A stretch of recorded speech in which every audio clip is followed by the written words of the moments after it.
What's up, YouTube? Deadraw here, bringing you another video today. I want to go over my deck list that I played for the latest Winnipeg Regional. I want to go over some things that I went into, and what I liked, what I didn't like, what happened with the deck, and whatnot. So first off, I want to say I did not top with this deck, so I would say it kind of underperformed. But my first loss was round one to an Eldritch player. He was main decking D Barrier. Game one, I opened triple freezing curses, a slumber, and a blue, and he he just barriered me. I tried to play through by chaining the slumber off of the curses to summon the other one. I summoned the blue, and he's home judgments is the summon, so it was just like fucking f in the chat, right? So let's go to the list. So obviously we're only playing one Runick Fountain. My theory behind this was I hated drawing this card. I'm playing less Runick numbers than Joshua Smith. But more than what previous Runick players were playing, just by having the two slumber. I I just found like every time I like drew Fountain, it was pretty bad. wished it was another card. A lot of the times it was like I had something else I would have rather pitched for the hugging effect to search the fountain. So that's what I kind of found. So and it never really came up where I needed another one. If the people like most of the time, if people got rid of this, it was just too late already. Then we got the three curses, three tip, three destruction, three flashing fire, and two slumber. The two slumber, I wanted a card that would also protect my cards. Like I like the protection effect, but I also felt like I wanted more Runic cards. So between before Joshua Schmidt did his one list, there I was already wanting more Runic cards, and then once I saw him like add that many, I wanted to go along that line. But with the Abyssal stuff and the Shizu tier stuff and stuff really switching up the format, I didn't want to um I didn't want to like go too heavy into this stuff and be super reliant on it and like it be the only things I draw, like kind of like when I lost my matchup to Eldritch. So that was kind of the theory there. Also, I one of the reasons why I did stick through, even though the Ishizu stuff can shuffle back my Runic stuff, I figured that having two things that the Ishizu stuff, like having more things, so like when they only mill one of the cards that I can shuffle back into deck, they're gonna choose. I'm either not gonna be able to make my plays with my elf, or I'm not gonna be able to make my plays with my Runic stuff and to draw three. So I felt like it was a good bait. And also with like a milling, the milling, if they mill you, and you have your fountain out, or like they don't mill the fountain, or they do mill the fountain, you can also just special summon Gary, get it for free instead of pitching, if it's milled, with the Ishizu stuff. But then the Ishizu stuff also kind of helps you set up stuff. Um, Obviously we played the wind up kitten. This card actually overperformed for me. I drew this card quite often. And it was like probably the best normal summon in my deck for the weekend. It just seems like it outed so many things. It was just outing stuff all the time and doing it well. So like for example, there's like a I played against a pendulum deck and he Hope Harpingered, and he had a Hope Harpinger on board and I just bounced it, and then made my elf, and then I bounced the other guy, and it was just nuts. Aperia, we decided to go three Aperia. We're not running the cap shell. I felt like cap shell was just really bad. With the abyssal stuff, I didn't ever really want to summon it from deck because it gave abyssal stuff a body to like in graveyard already, and I just wasn't like I didn't really like that.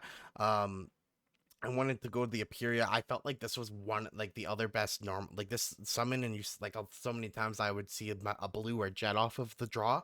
It's just nuts. Like you're just going so plus. Um, and so yeah, this performed really well for me this weekend too. Aperia's just did super good. Lava Golem, this card probably underperformed for me this weekend. Um, I just never saw it when I needed it, and it didn't break board. Like it wasn't really breaking boards. It didn't do too much for me. But I don't think I would cut it. It's a really good card. It still did stuff. It came up and it wasn't bad. It wasn't that when I saw it it was bad. It just didn't come up. I just never saw it that much.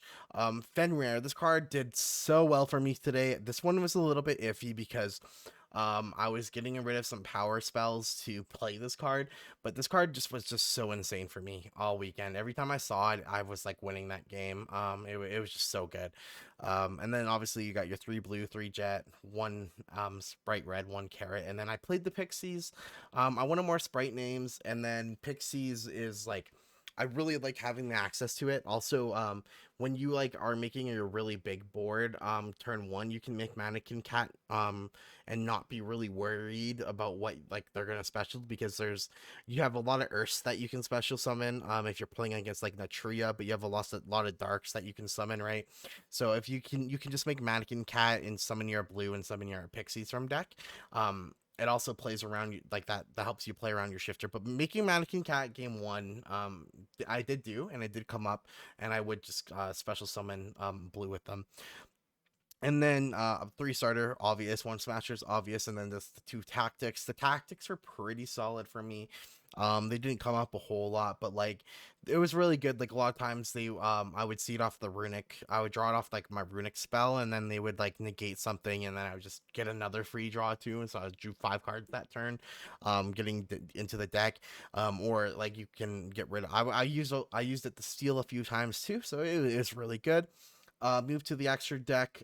Chaos Hunter was a Mannequin Cat card target. It just never came up. My matches were Lich, um, Lich. Then I played against a branded, beasted, no, branded,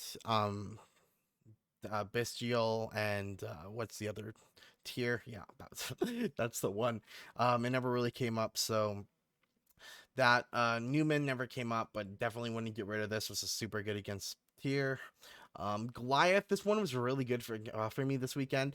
So the thought process with going adding the Goliath to the deck was like, I really felt like that with the bestial stuff, like you always kind of have a mannequin card target as soon as that like this card's strong. Neither player can special summon from the extra deck.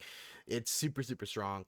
And it's really hard for them to beat over. None of the bestials can beat over this. But the only thing about this is like Druid Swarm can out it. Um, with by like summoning itself and attacking and dying, but besides that, like that's still a lot just to out this, and a lot of times like that's crazy. Also, not to mention that if the Mannequin Cat is still up, it can special summon from back from graveyard.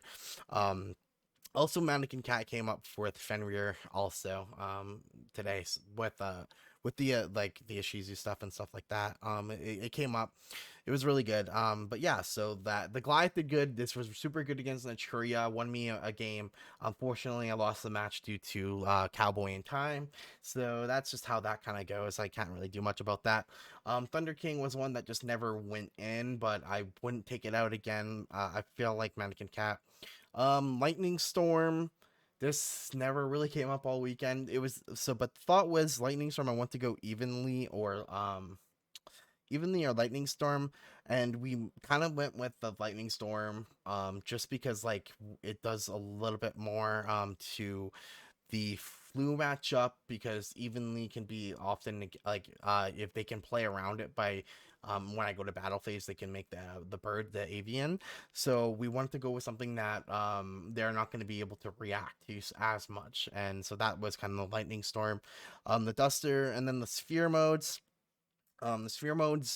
I cited these in a few times. It was kind of nice because like it gives you a more stuff to like with the lava golem, but never really I never tributed this over anything, unfortunately.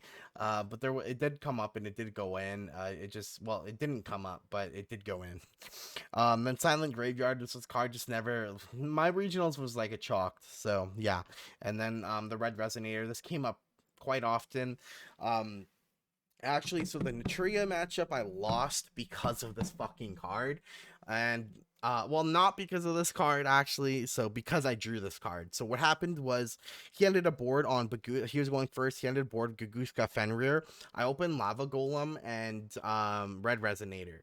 Um I didn't not like the opening the red resonator really fucking sucked here, because the plan was, because like we're getting close to time, the plan was to summon the red resonator, just to try to get myself an advantage in time.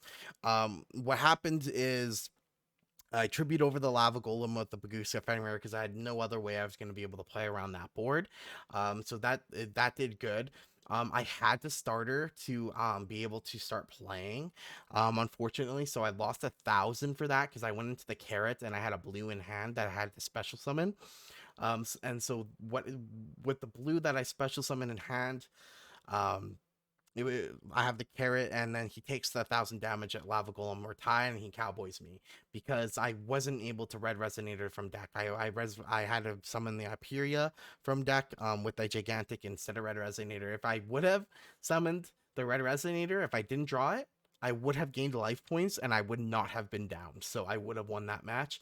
I played it correctly. I just drew the card, and I drew it with the combo. I needed to out the other board. Like it was a choice, and that was the choice. Unfortunately, nothing I can do. Let's go to the extra deck. This is pretty standard. We're not playing the sprint. We're not sending anything in this deck. Not that like it wouldn't come up, but yeah, there's just no reason to play it. Gigantic Sprite was good. Mannequin Cat. Onibaru was like I felt like it needed out. The only real tech I had was the Earth Charmer. The Earth Charmer, she actually came up. I summoned her a few times. Like, she it was super good. So why I was doing the Earth Charmer was obviously like we have the kitten and the three Aperia that are Earth, and then we also have the Fenrir. I think that Earth Charmering back my opponent's Fenrir can be super good. When I'm not locked into when I'm not locked into my level twos, it can be insanely good and momentum swinging. But it came up quite often, and the other thing was it was for the Ishizu cards. This was to bait them out. So basically, I either had to make them like use it, or I'm gonna special summon it to my field, and I'm gonna hold on it to it until I do my plays. And it came up and it was good. Usually, the players would chain it, put some stuff back in their deck because they were scared of being decked out because of Runick. But it was really good. I probably would still play this in this build. If obviously in like Pierce Sprite or anything like that moving forward, no. But yeah, everything else is pretty standard. Yeah, unfortunately, so I lost to Lich. I lost to Natria in time, like we had talked about. Just to unfortunate circumstances. It is what it fucking is, you know. Um, and then we lost to the third loss was to a water stun deck. Goes into a hell of a card, especially when they have a monster that says I can only control one non-water monster. And I just couldn't. I lost die roll. I just couldn't play out of that board. Goes in match. Like, I had to like. It was just whatever. It is what it is. Yu-Gi-Oh is funny some days, you know. So that's kind of how my event went. Going forward, I don't think I'd be playing Runick Spright. Um, it's not a bad choice. Like I wouldn't say it's like horrible choice or bad or anything like that. I think that right now it's probably like I think that hand traps, people aren't building for hand traps, and I think that hand trapping people and stuff like that, it can be super good. I also think the Bestials are just insane cards. To put bodies on board and disrupt the opponent is just really insane. So I think that's what I'm probably going to go to moving forward. But yeah, so that's kind of like how my regional my regionals went, and I just want to go over the deck and go with the changes. But we're definitely going to be doing a lot of changes here because I'm going to be testing some new stuff out. I don't want to go into it. So we got about a month until the YCS. I don't think there's going to be a ban list. I'm not even sure when the no sooner than date is, or if there is one. I So I definitely don't think this is the choice though going into that event. I think we're gonna go more along the Bistio line just because I think that they are insane cards, especially into the tier match. Um, but we'll see what the format really shapes up to be like. Like it's looking like a tier 0 format. and like that YCS is going to be pretty insane. So yeah. Anyway, guys, thank you so much for watching. Please comment, like, subscribe. It means so much to me. I'm going to continue to do these videos after post regionals or post events. I won't be doing them so much for locals as much. If I get like a spicy list that I win with, maybe I'll post it. But I don't really think that's going to be happening. So this is pretty much it. I like I said, please comment, like, subscribe. It means so much to me, and thank you guys so much for watching. And we'll get a new list for you hopefully soon.